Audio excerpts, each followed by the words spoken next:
बोलले ना मनसे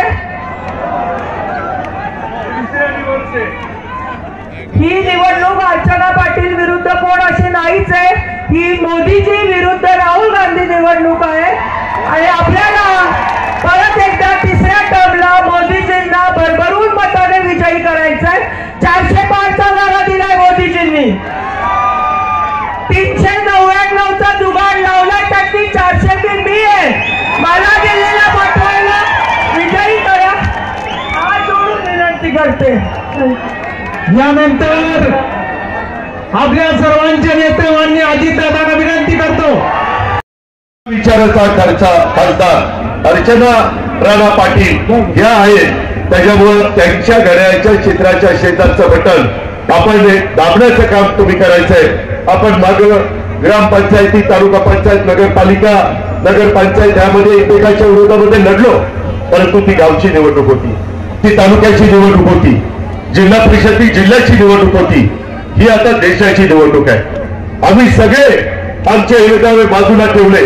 मी देखील विकास पुरुष म्हणून नरेंद्र मोदी साहेबांच्या बरोबर सरकारमध्ये सहभागी होण्याचा निर्णय घेतलेला आणि आज आम्ही सगळेजण काम करतोय। शेवटी लोकांचे प्रश्न सुटले पाहिजे, लोकांचं काम झालं पाहिजे आणि सध्या आपण पाठीमागच्या काळामध्ये डॉक्टर साहेबांना निवडून दिलेलं होतं, त्यावेळेस साताऱ्याला निवडून दिलं, आता सुनेला निवडून द्या। 4 दिवस सासूचे असतात, आता सुनेचे दिवस आलेले आहेत आणि त्यांच्या घड्याळाच्या चित्राच्या शेजारचं बटन दाबा, त्याच्यामध्ये आपली घरची सून आहे। काही लोक बाहेरची सून म्हणतात, परंतु कुठल्याही सुना या आपल्या घरच्या असतात, कधी सुनेला बाहेरचं म्हणायचं नसतं, परंतु काही काही लोक तशा पद्धतीनं बोलायला लागलेले। त्याचा विचार माझ्या आया बहिणींनी केला पाहिजे। आया बहिणींनो, त्याच्यामध्ये पंतप्रधान नरेंद्र मोदींनी 2029ला 1/3 जागा लोकसभेमध्ये आणि विधानसभेमध्ये या महिलांना दिलेल्या आहेत। राज्यातल्या देशातल्या महिला आता त्याच्यामध्ये 1/3 तिथं त्यांना आरक्षण दिलंय आणि त्याच्यामुळं मोठ्या प्रमाणात घर आणि मूल बघून आमची महिला राहत होती, चूल आणि मूल बघून। आता मात्र ती देशाचा राज्याचं प्रतिनिधित्व करणार आहे, ही किमया नरेंद्र मोदी साहेबांनी केली। म्हणून उद्याची निवडणूक आपल्या सगळ्यांच्या दृष्टीने महत्वाची आहे। आपण आमच्यावर विश्वास ठेवू नका, गाफील राहू नका। राजाभाऊ राऊत बार्शी मध्ये देखील तुम्ही ताकद त्या ठिकाणी दिली पाहिजे, तुम्ही त्या बाबतीमध्ये जबाबदारी घेतली पाहिजे। बाकीचे सगळेजण तुम्हाला साथ देणार आहेत। आमचे बसवराज पाटील, आमचा डॉक्टर अफसर शेख, आमचे त्या भागातले लोकप्रिय आमदार, आमचे भावकी अभिमन्यू पवार, त्यांनी देखील आमच्यामधनं 1 लाखाचं लीड दिलं पाहिजे, 1 लाखाचं लीड। त्यामध्ये कुठली अडचण येता कामा नये। उमरग्यामध्ये आमचे आमदार त्या ठिकाणी आहेत, त्याच ज्ञानराज चौगुले आणि तिथं आमचा सुरेश बिराजदार आहे। या निवडणुकीला मी सुरेश बिराजदारांचा तयारी करायला सांगितली होती, परंतु काही अडचण आली, मी त्याला थांबवलं। पण जाहीरपणे तुम्हाला सांगतो, सुरेशला मी थांबवलेलं असलं तर उद्याच्या काही काळामध्ये मी त्याला विधिमंडळामध्ये गेल्याशिवाय गप्प बसणार नाही।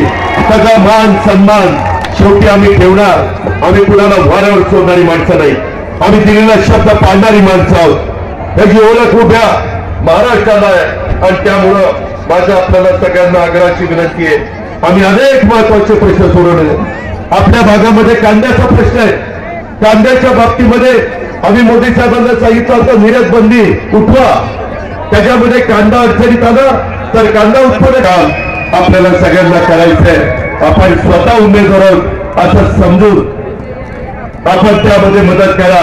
रवी गायकवाडांची पण मी सतत बोलतोय, मी त्यांनाही आव्हान केलेलं आहे, त्यांनाही विनंती केलेली आहे। आजच सकाळी माझं देवेंद्रजींशी पण बोलणं झालं, आपले नेते एकनाथराव शिंदेशी पण बोलणं झालं। शिंदे साहेब मला म्हणाले मी त्यांच्याशी बोलून घेतो, ठीक आहे, प्रत्येकाला वाटतं आपल्याला संधी मिळावी, परंतु जागा मर्यादित असतात। त्याच्यामध्ये तानाजीरावांचे पुतणे हे पण प्रयत्न करत होते, बाकीचे पण अनेक जणांना तशा पद्धतीचे आमच्या विक्रमला पण वाटत होतं मलाही तिकीट मिळावं, परंतु जागा एकच असते, त्याकरता हा निर्णय घेतलेला आहे। ज्या प्रचंड संख्येने तुम्ही आजच्या सभेला प्रतिसाद दिलाय तो प्रतिसाद शेवटपर्यंत टिकला पाहिजे. रोज टेम्पो वाढत गेला पाहिजे आणि तो टेम्पो वाढत असताना आपण कुठं गाफील राहू नका, आपण कुठं कमी पडू नका.